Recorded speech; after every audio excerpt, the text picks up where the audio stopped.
The active stance 360 has much of the same benefits as a close foot 360, just adding a little bit more balance element involved. So for this, the upper body performs a 360 as we know well. However, you're going to lift one heel up. It doesn't really matter if it's the lead or the opposite, as long as you swap when you swap hands as well.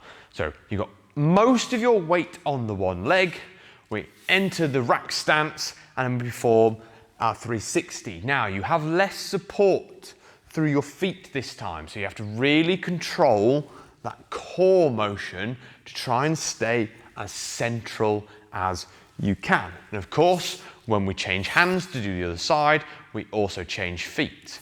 And over time, you can start to less and less and less pressure until you're near enough into a full single foot 360.